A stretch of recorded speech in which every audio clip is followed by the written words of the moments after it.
Welcome back, everybody. This is the Black Elephant Experience and the first episode of The Wreckoning. My name is Felix Marquardt.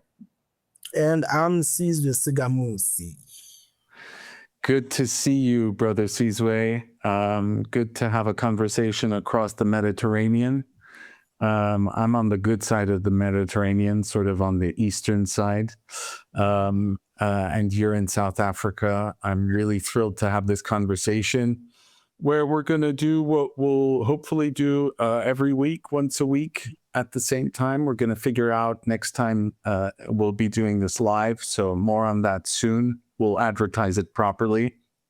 But we're just going to go through things that we've seen on the web or on YouTube or other platforms that have struck our attention, and sort of just chit chat about them on a weekly basis. I'm really excited to start this with you. Maybe let's one of the things that I was going to start with actually was one of the clips that you flagged for this conversation, which is by a guy named McKenna. Conspiracy theory is a kind of epistemological cartoon about reality. I mean, isn't it so simple to believe that things are run by the Greys and that all we have to do is trade sufficient fetal tissue to them and we can solve our technological problems? Or isn't it comforting to believe that the Jews are behind everything, or the Communist Party, or the Catholic Church, or the Masons? Well, these are epistemological cartoons. It's, kindergarten stuff in the art of amateur historiography. Can you tell us a bit about the context of that conversation to get us started? Or that clip rather than conversation? Yeah, so what I was thinking about at the time was the issue, because I've been thinking about it for the past few weeks, and it's about the idea of who's in control of the world. So who's really running things in the world. So there's so many ideas from so many different people as to who's running things. However, what I picked up from that clip is that there's a certain notion from some circles, from some people, some intellectuals who believe that there's no one who's in control. That it's all just a chaotic world where things just happen, and there may be some people who are trying to gain control. So that's an idea that McKenna himself raises, that, hey, listen, it's possible that there's no cabal, there's no group, there's certainly no individual who's in charge of anything, who's controlling things and pulling strings behind the scenes, because it's always thought of by those who like to think about it that there's probably a group somewhere in the background trying to, or perhaps doing it, pulling the strings, right? But now McKenna says, it's probably not the case, and he suggests that it's a chaotic world, as I said, and moving away from the idea that it's a chaotic world to him is simply saying, well, it's a conspiracy theory. And it's he's not into that. So it was a bit interesting for me because we sort of assume that someone or something is orchestrating certain things. Now, when he says there's no one in charge and it's all chaotic, it sort of throws everything into disarray. And I think it begs looking into and even challenging that notion, because for various reasons. One, if there's no one in charge, it then takes away power from everyone. So even the most powerless feel even more powerless to say, if we are in this position with no power, look, not even a semblance of power. And we are told that even the most powerful amongst us have no control over the situation. Then it says, oh, well, let's not do anything then. You know, There's, yeah. Yeah, I think it does even something worse, which is take away the responsibility of the people who are at the top of the human pyramid, because they have far more agency than the people you just mentioned, regardless of whether he's right or not.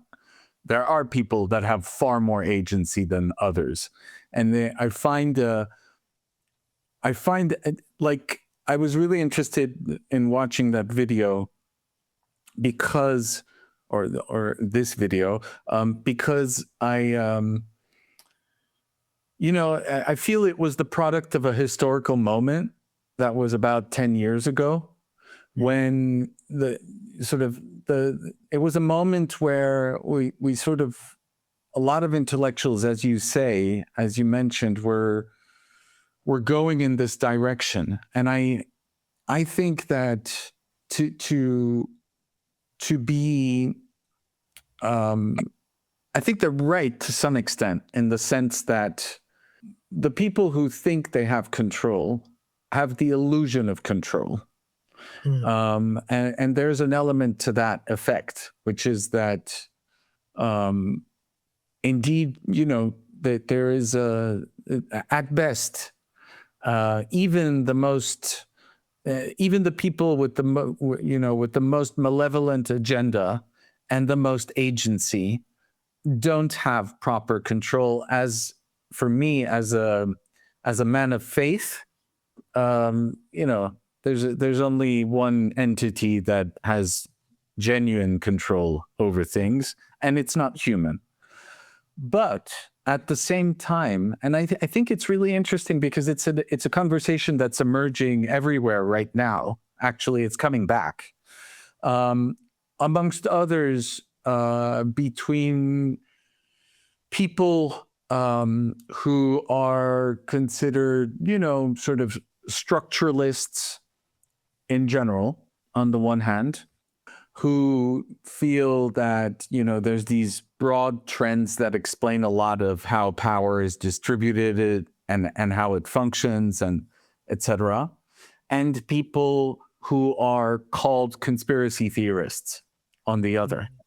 And I think there are people who are who have really dumb conspiracy theories.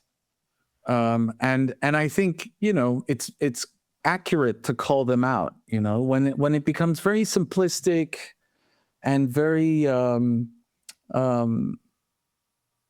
like just not very convincing. I can see how some of that should be dismissed, but at the same time, as someone who has lived in the midst and evolved in the midst of conspiracies most of my adult life, as someone who used to, go to places like Davos every year and the like, that kind of world, basically the Epstein world, although people are trying to say that the Epstein world is about billionaires, period, and pedophiles, period. I would argue that that's not correct. A much more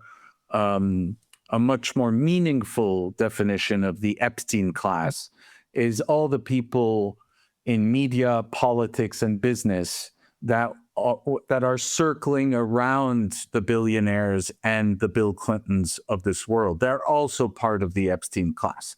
And so, in a way, I was myself a member of the Epstein class, though I never took part in any kind of pedophilia, and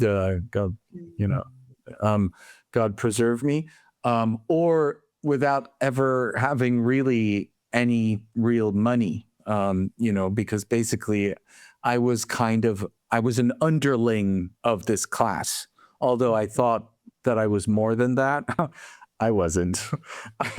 I realized when the Epstein files came out just how much of a really I was more like the concierge of those people, not one of them. But anyway, all this to say, I think there's room for both. I think that there is no one controlling everything, but there are people who are getting together and who have incredible agency on the way the world is going. And I think that cast of people is doing incredible damage to the social fabric of humanity as a whole. And I think that there are also structural forces that should be taken into account and that explain some of the things that are happening, of course. But the idea that it's one or the other, I find very bizarre. And actually, I interviewed with Pascal Lotta at Neutrality Studies. We interviewed Norm Finkelstein on a few days ago. And it was very striking because I tried to push back on his dismissal of conspiracy, what he calls conspiracy theories. And unfortunately, we got stuck on the JFK and assassination and the role of Israel in that specific instance. And I don't, I believe that there is no smoking gun, but there's quite a bit of circumstantial evidence that Israel may have played a part in this, and that dismissing it outright is a bit absurd. But he pushed back very forcefully and sort of said, like the idea that Israel had a role in JFK's assassination was just absolutely ludicrous. And as someone who's just seen some of the biggest stories that we've been sold my whole life completely unravel over the course of the past decades, I just know that some of the stuff that is that is considered the stuff of conspiracy theorists, some of it has become true. And I laughed at it. For decades, I laughed at it. I literally would dismiss it constantly. I was like, I was going to Davos and I was telling people you don't realize how dumb people in Davos are. Like the idea that they're running things is just so preposterous because they're clueless. They're honestly, they're quite clueless. There's a lot of really dumb people going there.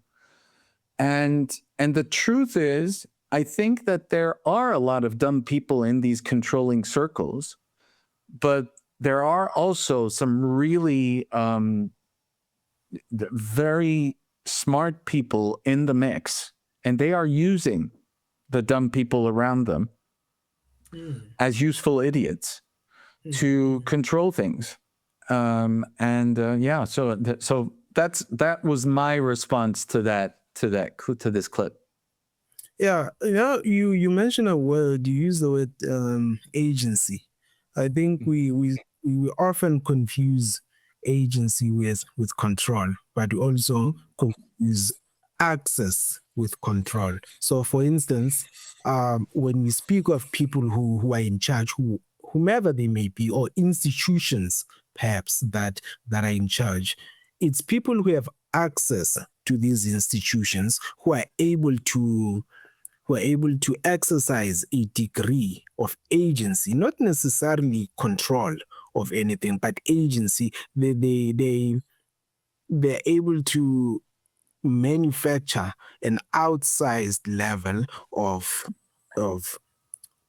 influence over things or over happenings and situations. And from time to time, you will get people with these different personalities. It's not that there's a strict manual that people all go and read from to say this is what needs to happen. But from time to time, people will look and be like, I could gain, it could be a material advantage, it could be an ideological advantage. So if I'm coming in and I gain access to these circles, and I gain access to financial muscle, and I have preconceived notions of how the world works or how it should work, that is going to be reflected in how I do things. It's going to be reflected in my speech. It's going to be reflected in my actions. So from people will look at me and think this person, this individual has this amount, an inordinate amount of influence, and that may be seen as a form of control. However, what you may find is really happening is that I'm also fighting for my piece of the pie amongst, other people who may or may not agree. Sometimes uh, we'll have, issues and problems that are similar that require coordination amongst us. So you will see this whether at a geopolitical level where entire nations have to, from time to time, in as far as they are seen and express them each other and themselves as enemies, but from time to time they have to do certain things because it's mutually beneficial. And now the problem that arises with this particular discussion, this issue, is that some people will look at that and then say, did you see the Chinese collaborating with the British? And you're coming in and telling me that these people are supposed to be enemies.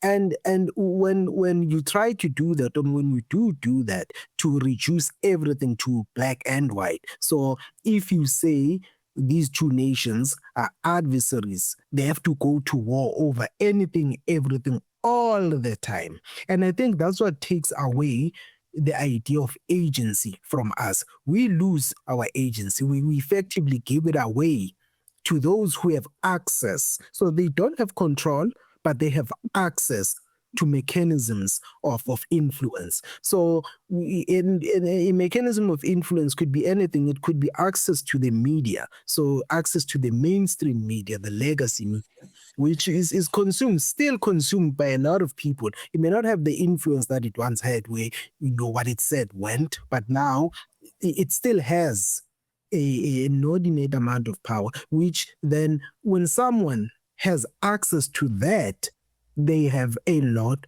of leverage over what happens in the world and how things happen. And it's the same with finance. So if someone can gather a group of people, a group of companies, some oligarchs, and put together $1 million in a whim, $100 million, just like that, that person has more leverage, which may be seen as a form of control. But then you look at this person and you think it's not possible for this individual to be in control of what's happening in the world. Look at how things went badly for him at some point. Maybe he made some bad investments, or one of his businesses didn't go anywhere, or he got in trouble with other people who have the same or similar, who are in a similar position to exercise their influence. So he gets into trouble with the law because some people within the legal system have some kind of agency themselves, the sort of agency that the ordinary person does not have. So a regular person off the street cannot get another person, generally speaking, arrested for something, especially something they did not do. Right? It's very difficult to have that kind of pull for you to. There's people who are able to do that, and then you move away. I just spoke about finance and the media and the legal system, and also politically, it's still the same thing where you have people who have a great deal of political power, a great deal of political influence that they can exert to get certain things happening. Now, when you then introduce this conversation to people and you start talking about it, and you come in, everyone comes in with their preconceived notions of what's really happening. you have on one side people who are saying, oh no, this is just all a chaotic world, just like McKenna is saying. It's just things are just happening and everyone is just trying to find their place within. And it sort of suggests, and I think this is where I push back a little, against that, to say it suggests that we are all on the same plane. Everyone is on a flat plane and we have the same amount of influence. And so it's not. Now, that's the thing. When we say there are people controlling the world, we can argue about semantics, to say, no one is controlling anything. However, what we do mean is that some people, as just said, now, some people have more influence than others. Therefore, some people can, for instance, cause a war to happen. We can't fall back when she's saying, oh no, the war just happened because, it's a chaotic world. People, sometimes they'll go to war because they're fighting over this. Some people have more influence. I could never sit here and say, Felix has the same amount of power as Benjamin Netanyahu, because no,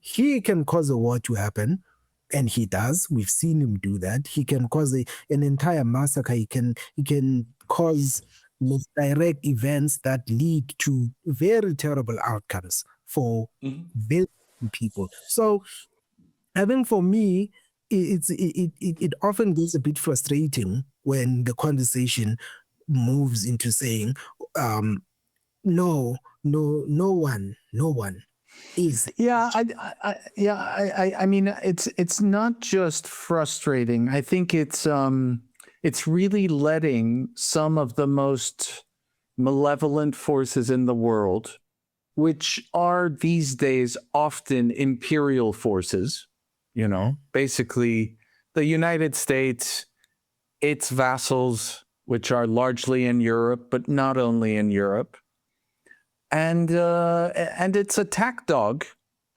the unsinkable,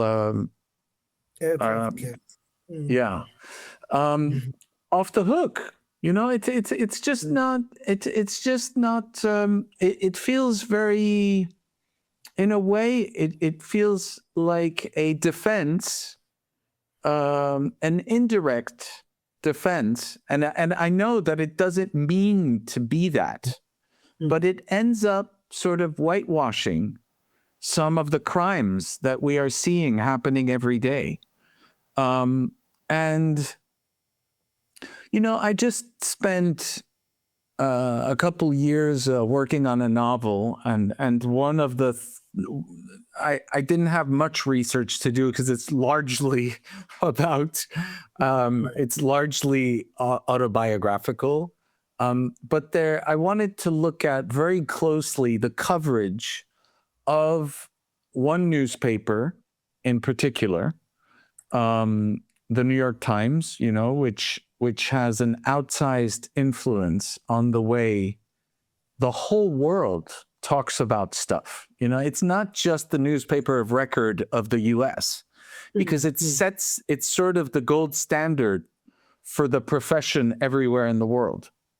So the best mainstream media, wherever you are in the world, will take whatever is printed in the New York Times more seriously than anything else. That's the bottom line. And I have looked very closely at the way the New York Times covered foreign policy of the United States. And the reality is that there is perhaps the exception, there were exceptions, like there was some coverage of the Sandinista revolution in Nicaragua in the late 70s, early 80s, that was pro-Sandinista. Okay. But the overwhelming majority of coverage dating back to the Russian Revolution was just fucking fantasy land. It is incredible. It's not that they get it wrong. It's that they are literally the mouthpiece of the CIA, the White House, and the State Department. Mhm. And when you realize this, I mean, I grew up, people will be like, oh, well, you were naive. If you didn't, if this comes as news to you, you're naive. But I grew up in a world that was very, where we had, where religion was really frowned upon in the culture that I grew up in. Faith was really frowned upon. People who talk it like what they called God talk. It was like, oh, please, like basically it was God and religion and faith. Those were conversations for people who hadn't been to school. That's how French culture looks at religion. And I would argue a lot of modern culture looks at religion this way.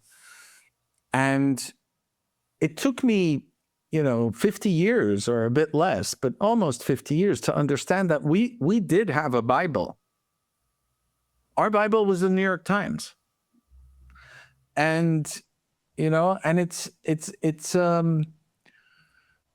I thought sincerely, I bought into the mainstream Western propaganda most of my life. I really thought, that the story that I was being told about America, about Israel, about France, about Sweden, about Vietnam was, there might be little bits and pieces of things that were inaccurate, and there might, of course there's exaggerations and there's some whitewashing here and there, but mainly it was a fact that humanity again, it was humanity. It wasn't Western civilization. It was humanity had been blessed at some point with the scientific revolution, and these selfless men who happened to be in Europe discovered this thing. And since then, there was an industrial revolution, and then there was, the several other industrial revolutions, and here we are today. And basically, ever since those white men in Europe discovered these things, the world has become every year, every minute, slightly better. It's a slightly better place. It's not perfect, but it's getting better. And there was a moment about 10 years ago when this was the mainstream view, still very much. You had books that came out like sorry, I'm escaping right now. There's one that was called Factfulness by a Swedish professor named Hans Rosling, which was prefaced by Bill Gates, or not prefaced, but they had on the cover, the blurb was Bill Gates, and then they got an even better blurb. It was Obama, then they had really won. And it was basically, the argument was things have been getting better since the scientific revolution. And if you don't believe it, you don't have your facts straight. And here are all the facts. And I think waking up to that bullshit, to the level of bullshit that whole narrative represents, we are in the middle of it, there's young people just don't buy this anymore. Thank God. And it makes me really question this idea that, people who say that people are getting together in closed rooms and making decisions that affect the rest of humanity, and those decisions have absolutely nothing to do with our politics. and the political debates that we have is a very, I think, it's, for me, it's the reality of our moment. It's that it's a fact. This is what's happening. Like we have very little agency in deciding where the world actually goes, and some people have an extraordinary amount of agency, and they are jealously protecting that agency, and they are doing everything they can to ensure that we don't, that we are not able to talk about it. There's when again staying with agency, there's a thing where people will often dismiss the idea that there's people who are exerting some form of control by looking at how, say, for instance, the government fails to do something, right? So the government fails to control inflation. And then people say, well, you look at what it does, what that has done to the economy, their economy. Therefore, you can pick up from that and see that, well, these people are not in charge. They're not in charge because why would they allow this or that entity to suffer this way? Because that's where their bread is buttered from, right? And that then gives the idea that, well, everyone is just flailing around in the dark. They, being whether the wealthy or the powerful, don't really have control. But also, I think for some people, it's a comforting idea to believe that if no one is in charge, then I can perhaps use that, or it allows me to chart my own path within the system. So I can do what I need to do and what I want to do. Absolutely. There are no systemic barriers. Now, you look at it from an imperial and anti-imperial perspective. It allows the empire to get away with a lot, because then they're not in charge, they're not responsible. You should be doing something for yourself. What do you mean there's systemic barriers? There aren't any barriers. If there were barriers, then they would only apply to the people. Look at this, look at that, look at the failure of the economy, look at the economic crisis in 2008. Did you see how many billionaires were wiped out, how many powerful people were wiped out? So it can't be that these people, were in charge. They clearly aren't in control. And I think it's an obfuscation of what it really is, because again, absolutely. Going back to semantics, it's just wordplay. Control and agency, more agency, one person having more influence than the other. These are two different things, or they may be the same thing. The point is, we are not all equal in front of this system that has been created. But also, I use the word created because these are political choices. So a nation state, or a group of nation states doesn't just come to be and start doing things in certain ways randomly. These are plans, these are choices that people, and this is what we are talking about, decide that this is what we want to do because we are hoping that it leads to this particular outcome. Now, again, they are hoping that these actions and these choices will lead to very specific and very particular outcomes. You said earlier that there's so many dumb people at Davos. Of course there are. Of course there are, because influence does not require smarts. It doesn't require you to be smart. It requires you to be at the right place at the right time. It requires you to have a very specific personality, right? So if someone has, someone, I don't know, just goes around kissing ass, people are going to like you. They're going to bring you in, hoping to use you, hoping either to... That's exactly who I was. That's how you come inside and go inside of all these circles of power. Now, to deny their existence is very counterproductive.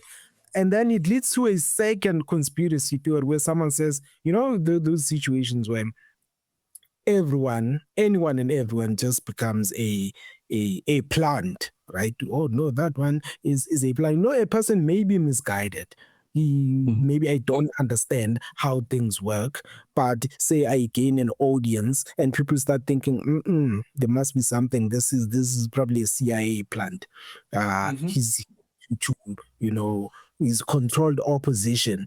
I think so it goes full circle. It goes full circle. Yeah. So you go from people believing that no one is in charge to people believing that there's only a very small group that's entirely in charge. Whereas I think it's again it's levels of influence. Yeah. And it's a confluence of factors. Yeah. Yes. And it's always very fluid. Things change. It's people, someone would have an idea about what they want to do in 2009 or in 2005 or in 1996. It doesn't follow. I think it would be very, very misguided to look at it and say, this person said this in 1996, regardless of what they're doing now. This person is doing something else, is pushing another agenda, or perhaps they've taken a different path to the same agenda. We don't know. The point is, you can only look at people's actions. You can look at people, who has access to whom and why, and who benefits from that access. It's sort of a cliche at this point to say, follow the money, but do follow the money. When you do that, you start going into the right thread. I said earlier that sometimes people may have ideological reasons for doing things. In other words, this person is not necessarily concerned with the money or the financial aspect of what they're doing. It's an ideology.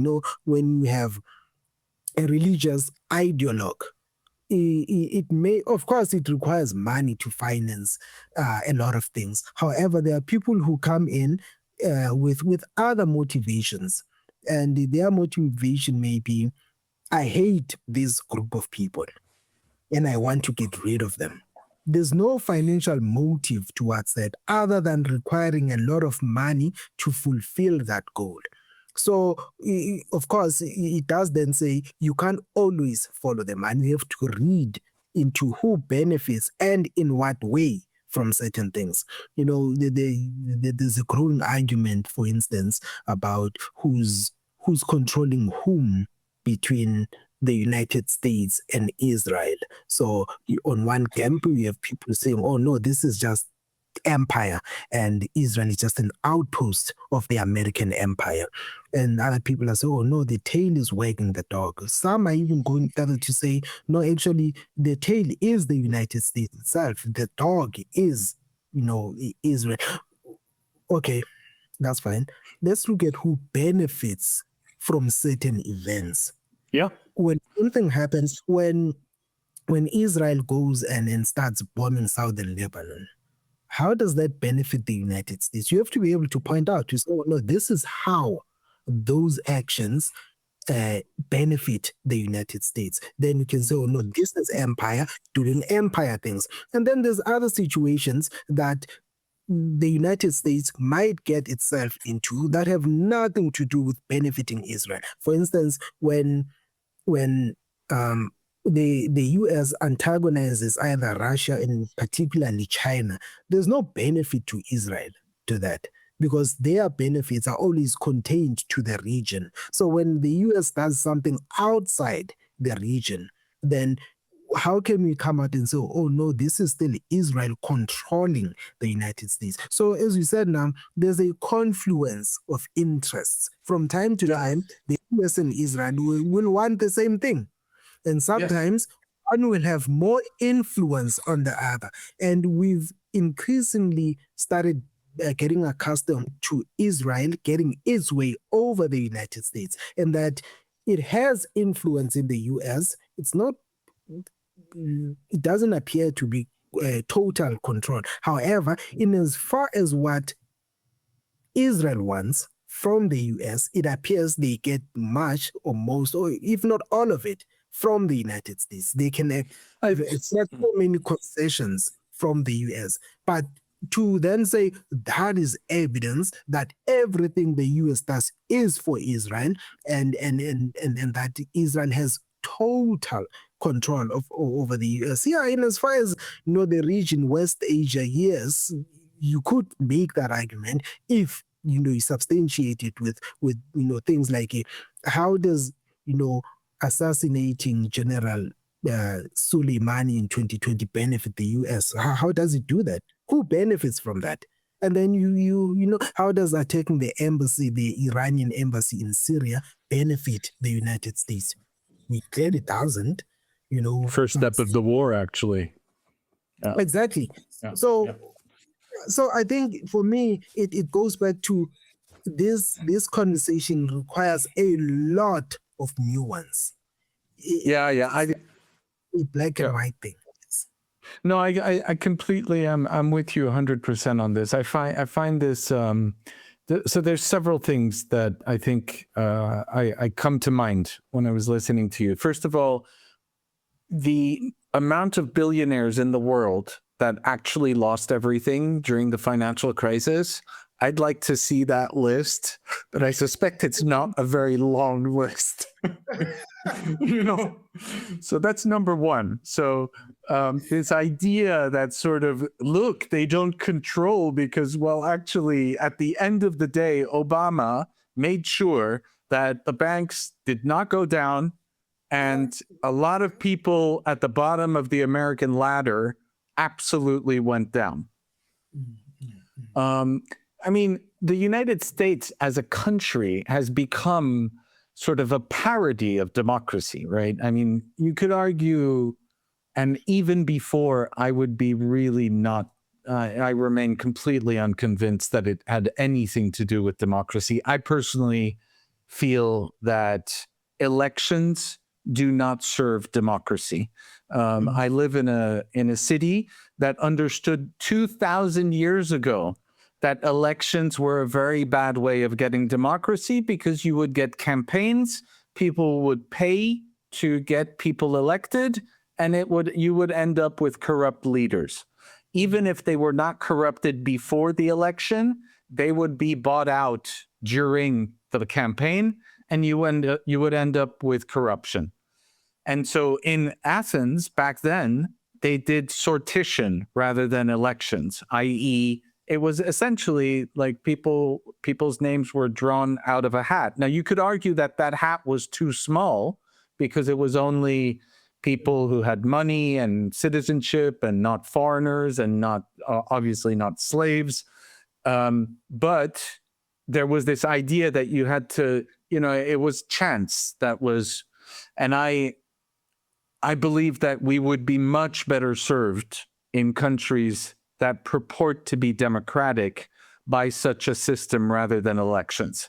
And of course, we wouldn't be safe from having horrible leaders, but I think that you could build a system where the chances of our having people genuinely interested in the public good in their actions as government officials would be much greater than what we have right now.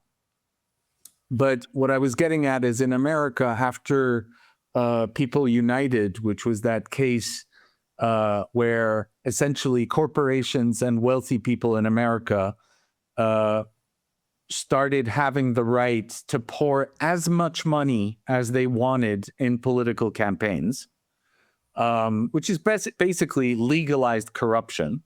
Yeah. That was the end. That was the last nail in the coffin of American democracy.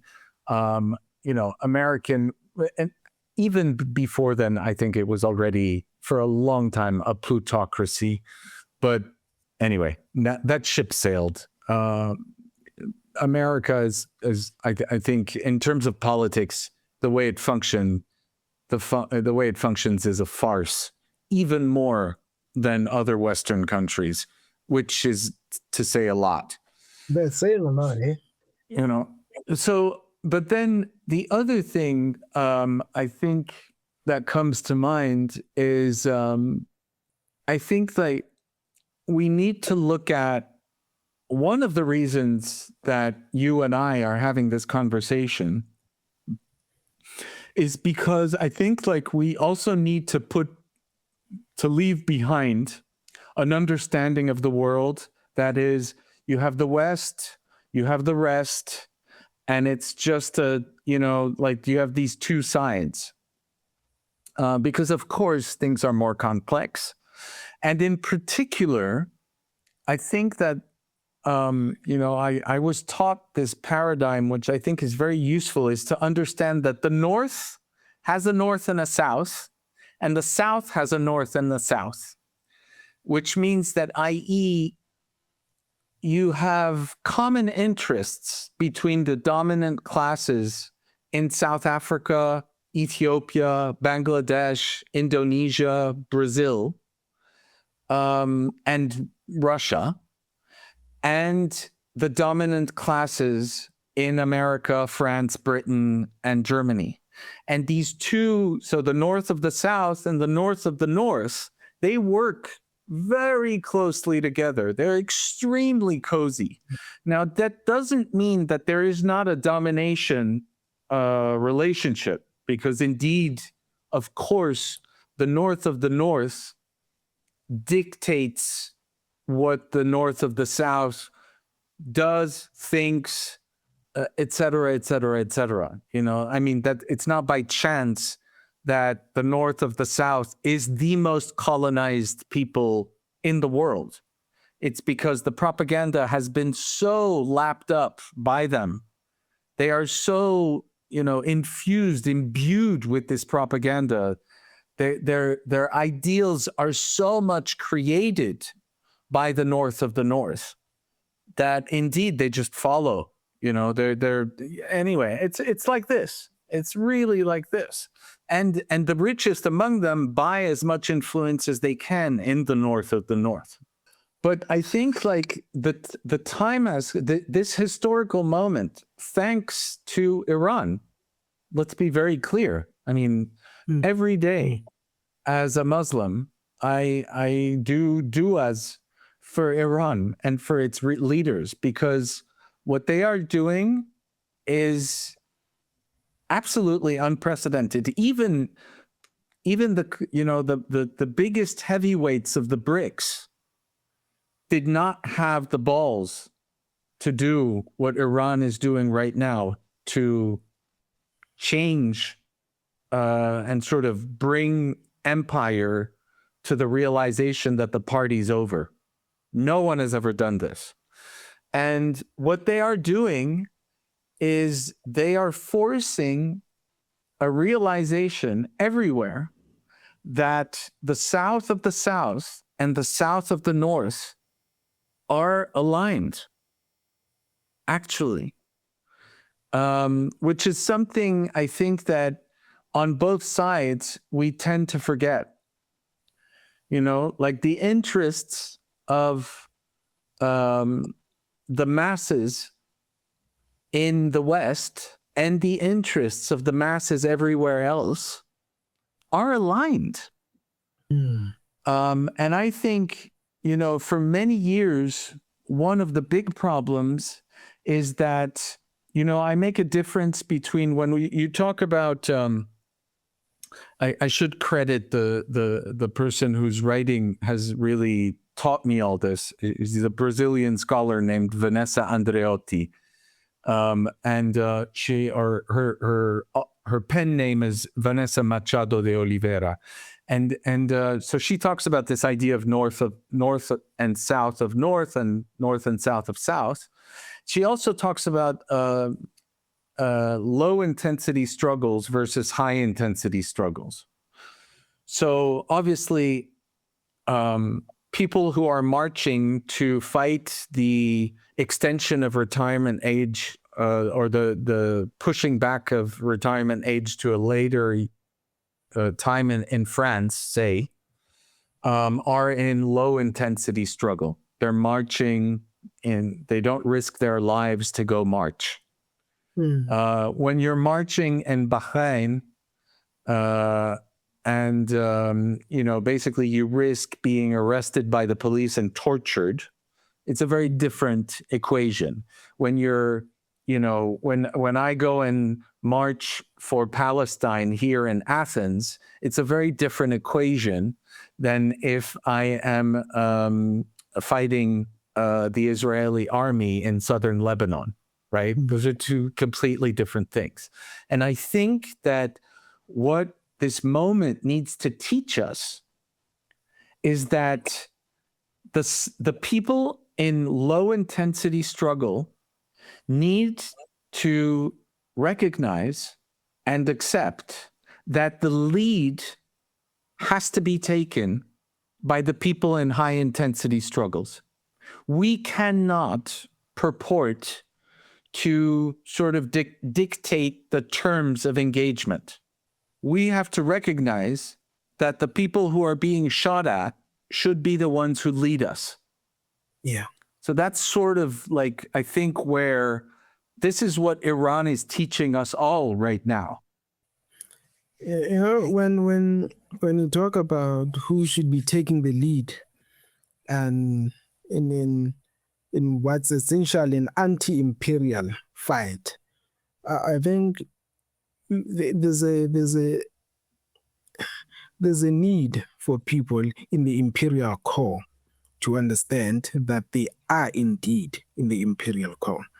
You cannot have people in the West continuing to believe, and I'm talking about the masses, continuing to believe that they are just in the West, a more advanced civilization that exists for their benefit, when it has become a corporatocracy, right?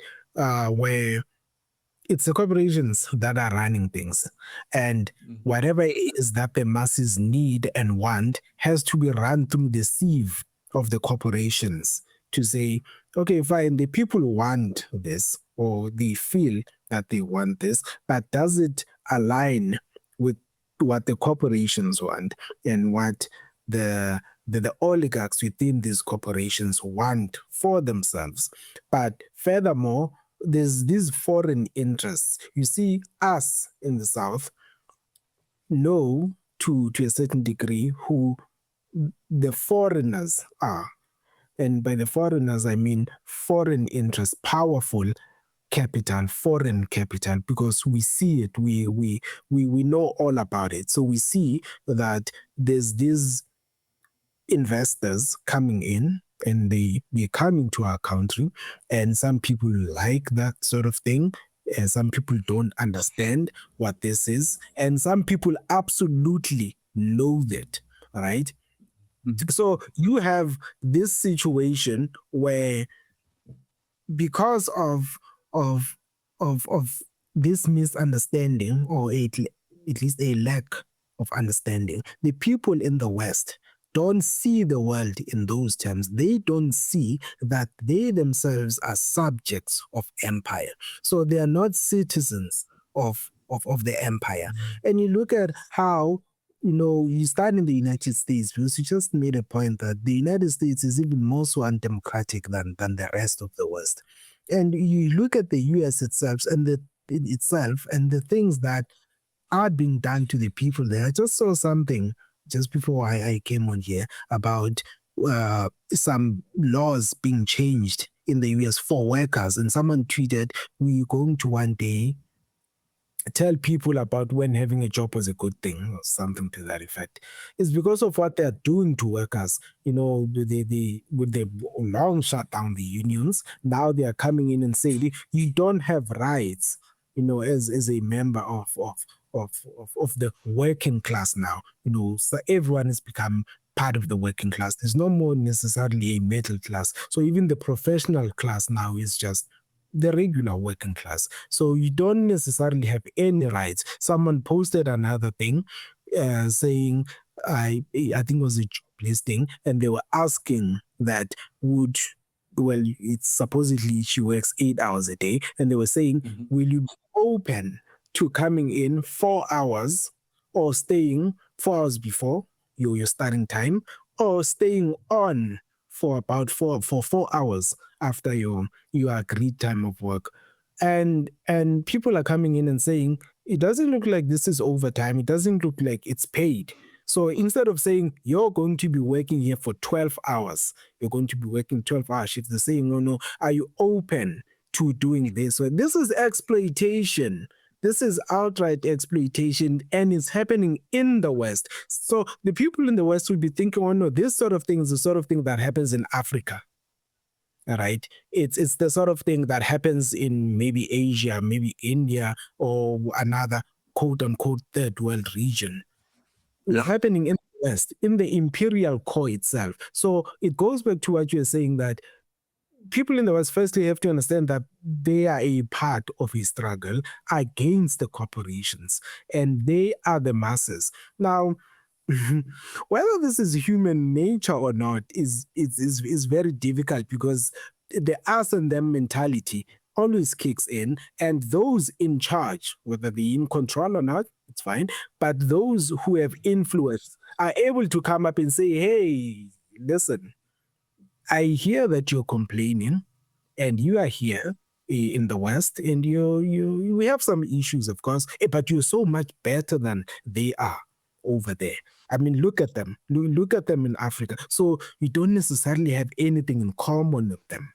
And that's what, for instance, has kept, Africans in the diaspora apart from Africans on the continent, but also applies to other people in other diasporas. So people in Asia, who've moved to the West, who now identify as Westerners, have been kept apart from people who are in the same situation as them, but more so who look like them. And this is very. So I go back to human nature, that I wonder if it's possible for people to recognize that actually we're being played, and we are a part of this is class warfare. And now someone's will, oh no, communism, you started, and I'm not a communist, I don't want anything to do with communism, I am a capitalist. You could look past that and still be on the right track. By that I mean, you could look at where you are, whether you like the system, the economic system that brought you where you are. Because you have people who have, for instance, a lot of debt. Debt. And they are drowning in debt. They have no savings. They are 3 weeks away from poverty, they're homelessness and such, and still identify as capitalists. In other words, they're not saying they have capital. They're simply saying, I identify with liking this system that put me here, but there's a belief, again, it's coming from above. It's coming in and saying, yes, you might be in a terrible position, but the only system that gives you a fair chance of escaping is this one that got you in that position in the first place. And human nature kicks in again and says, yeah, no, you are in the right system. It's just that things may not have gone the way they should have. You made some mistakes. So if you can fix your mistakes, put in a little bit more effort, then now it's difficult for people in that situation and who operate with that mindset to come up and understand that perhaps the issue is the system itself. So it's not that you have done, and it's systemic, it's within, it's baked into the system. In fact, when you look at how such things, such as what I just described, when you listen to the people in control describe people as numbers, it then says there's something wrong with that, with the system. So when you are described as just a number, and when your homelessness, your joblessness, your debt levels, and everything, every undesirable thing out there, economic and financial thing, is described as just a number, and you're just part of this 4% of people who are going through this. And then there are numbers. I know I posted something on X about the US, how the official unemployment rate is 4%, 4.5%. However, you have a lot of working poor people, and that is not counted.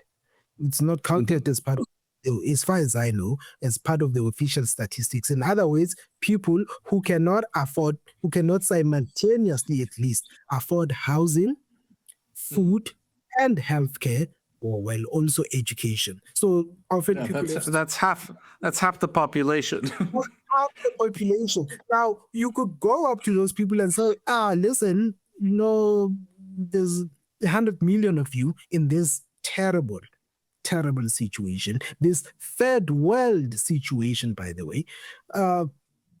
You have a problem, and the issue is the system.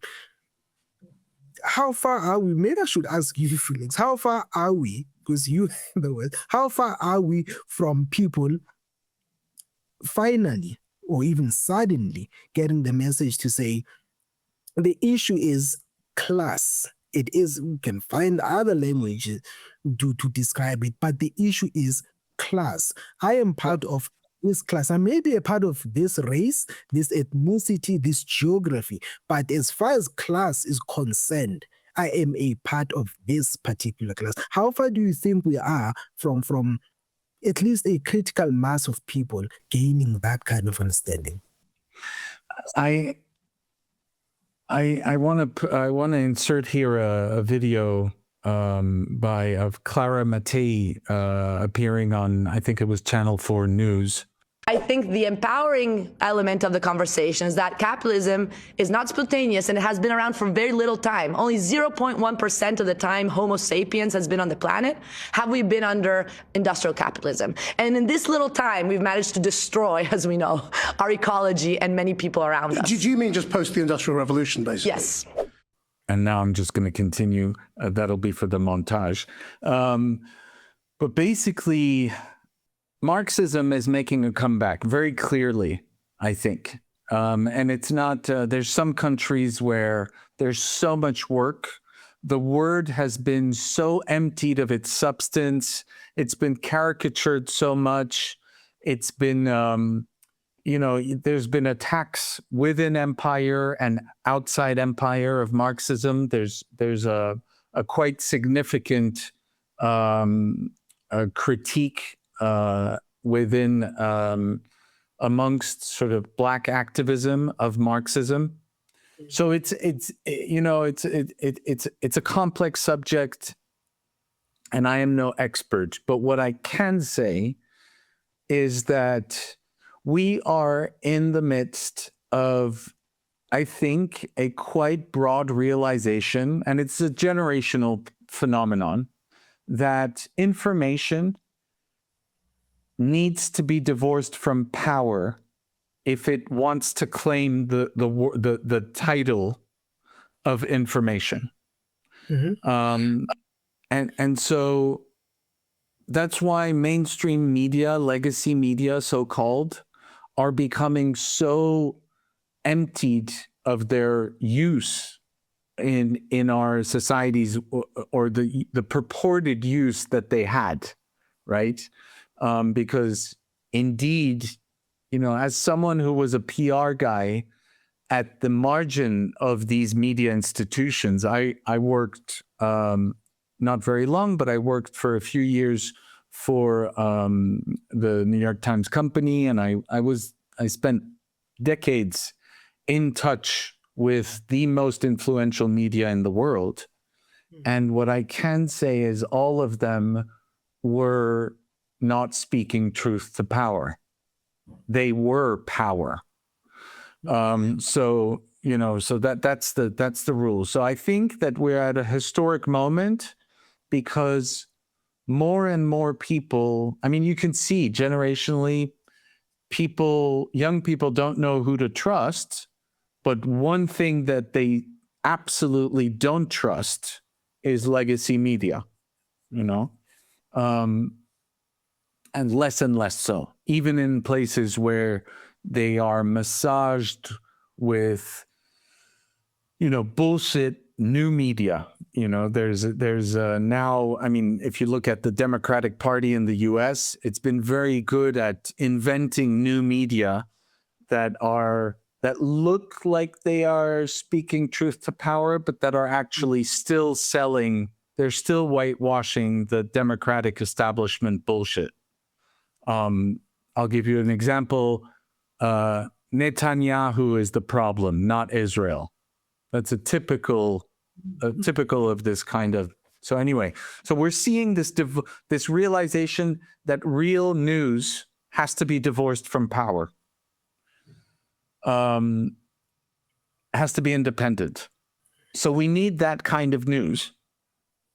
But the other thing that we need is, I think it's meaningful connection between people, i.e., in-depth connection, where we can exchange on the basis not just of what's happening, in our brain, but also, and maybe sometimes primarily, at the gut and the heart level. Because that is the moment when you build the kind of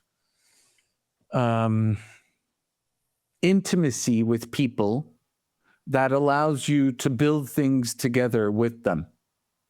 So I do think that we are at a moment where things are moving, and I really want to tell young people that the West, the beginning of the end of the West is behind us, and the only people in the West who can build healthy relations with the rest of the world are the young people, because they are the only ones who don't have this arrogant, imperialist, supremacist outlook on the world that has been so deeply embedded in older generations that they're, I think, a lost cause. So my message to young people in the West is, like, you guys need to reach out and build new bridges with the rest of the world, because you're the only ones that the rest of the world will deal with from now on. Because the rest of the world is very eager to build new relationships with the West. But they won't do so with arrogant motherfuckers. They just won't do it anymore. They're not going to take it. And so when we had this conversation before, I was really interested in your response, which was that in South Africa, you felt that young people were dealing with some of the same stuff with people running the show, governing elites and dominant classes within South Africa. Yeah, so what you find, particularly in South Africa, is that there's a lot of aspirational mentality. It's very powerful, where young people are trapped between wanting a different system, but also perhaps making it within the existing system. Now, wanting to make it within a system is not in and of itself an issue. It is the fact that the system is wired and built to suppress the very same people hoping to, aspiring to thrive within it. So you have an economy that is structured around patronage. So this is not a capitalist economy in the sense of you have a corporate sector that runs the economy and everyone wants to get inside the corporate sector. What you do have is corporations that are leeching off the state. Now, your duty as a young person, whether you know it or not, is to insert yourself between the corporation and the state and become some sort of middleman to then extract value from whatever transaction happens between the corporation. And most of these transactions are legal transactions. They are financial transactions. And of course, there's a lot of corruption between. And by corruption, I mean there's a lot of things that are used and are seen as the only way of running the system. They appear as corruption from the outside or when it's convenient for whoever is reporting on them. But this is the cost of doing business. This is how business is done within the country, inside the country. So you have very few opportunities in the sense that young people think they're going to get opportunities. So they look at certain people in their communities and in the countries, and they feel, you know what, it's doable. You know, there's a bit of upward mobility here. And yeah, the system is very good at pretending that. Yes. So it gives an illusion of this, and it's a very strong illusion for young people. You know, Yeah, it's called the American dream. It is. And you have this, and it's the same thing everywhere. And there's also the a situation where people are so we all of us, we're so preoccupied with day-to-day survival. And a part of survival is, let's not make things terrible. You know, here at home, and I've written about this, and it's often, I suppose, understandably misunderstood by a lot of people. So you have the political party, one of the major opposition political parties in the country, one of the few leftist ones, well, perhaps the most famous one, now the Economic Freedom Fighters, right? And the EFF. The EFF is a leftist party. It's a Marxist party. You go to their website and read their manifesto. It introduces itself as a Marxist-Leninist political party, and that's fine at the theoretical level. Now you have people on the ground listening to the rhetoric. This is leftist. This is bog standard leftist rhetoric. There is nothing necessarily radical about it. These are standard things in leftist circles, but they sound very radical to the public because the public has been conditioned to see any deviation away from the norm as radical. So even the slightest deviation, this is not even radical to say, hey, people must have access to land. It sounds so radical to the people. Like, what do you mean they must have what's going to happen when they do that? It's going to disrupt investors. Now they won't come in, and I work for an investor company. So what do you mean that they wish, why are you hoping, why are you trying to change the situation? So any change seen as radical. Now, when people are living in precarity, and I've been saying this, when people are living in precarity and they hear this sort of tough talk, this leftist Marxist language, they feel, oh no, we're already so poor. We're already faced with precarity, with violence. We're exposed to all these things.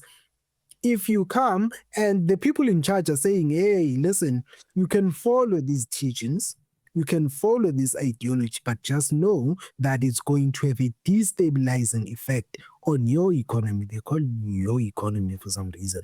It's going on our economy. It's going to be very destabilizing. So it's perhaps best not to do that. Let's not rock the boat at all. So now election time comes. You have people whose interests are more closely aligned and represented by the economic freedom fighters, going to the polls, thinking to themselves, and I've had this, prior to the elections in 2024, and I've narrated this story to some of my friends. I was at a queue at a supermarket. There were two elderly gentlemen, by elderly, probably in their 60s, maybe 70s, and they're having a conversation. There's a newspaper stand there with the face of the leader of the economic freedom fighters, Julius Malema. there's a face of him. I can't remember what the subject was, but he's there, and it's election season. It's probably a week or two before the elections, and they're talking to each other, and they're saying, and this was just so surreal listening and then hearing it. They're saying to each other. This one then says, "Hey, Mr. Malema, he really came in and woke up." He used those words, woke that parliament up. In other words, there was a lot of consensus before the EFF came in at parliament. And you could see that we grew up around that. There was a lot of consensus. Even opposition was opposition in the legal sense. It wasn't opposition in the practical sense. The first time when the EFF came in, it introduced the idea of opposition. Perhaps in my opinion went overboard on certain things, but it was still opposition though. They introduced this culture of opposition. So anyway, these two elderly gentlemen are talking to each other and saying, hey, he really helped bring some energy into proceedings and bring some real opposition into parliament. And this one man says, but hey, no, we can't vote for him. He's too radical. He used those words because he's speaking in our indigenous language. But what he was saying that they're a bit too radical. No, we can't afford to have that happening. One might say, oh no, these are old people. They don't know what young people want. Young people feel the same. I talk to young people. Yeah. Saying they feel that you can't change the system as I'm about to go in, and we make jokes about this. You're not about to go in, though. You just aren't about to go in. You're going to be there, and when I think perhaps everyone should study statistics, even just at a very basic level, to say you can't say you're about to go in because one of you out of 100 has gone in or will go in. You can't come back 5 years later and say, I told you we were going in. Look at that, 1 out of 100 people has gone in. I knew we were going to make it. No, what odds are those? You can't do. But that's what we are. That's what we are. Yeah. With young people and elderly people alike, in my opinion. No, I think you're right. There's a lot of, sometimes I speak very sort of with a lot of hope of future generations and coming generations. And at the same time, I'm very aware that conservatism can come from even very often from very young people. Yeah. My friend Sizwe, we're getting close to an hour and a half. I think. Yes, I about this. I have until 2 because I have another engagement coming up. I should have mentioned that. So, well, perfect time to end. Thanks so much. Thank you everyone for being with us, and we hope to see you next week. Yeah, thank you so much. Thank you, Felix. Nice conversation as always. Let's do it again next week. Sounds good. Looking forward. Cheers, man.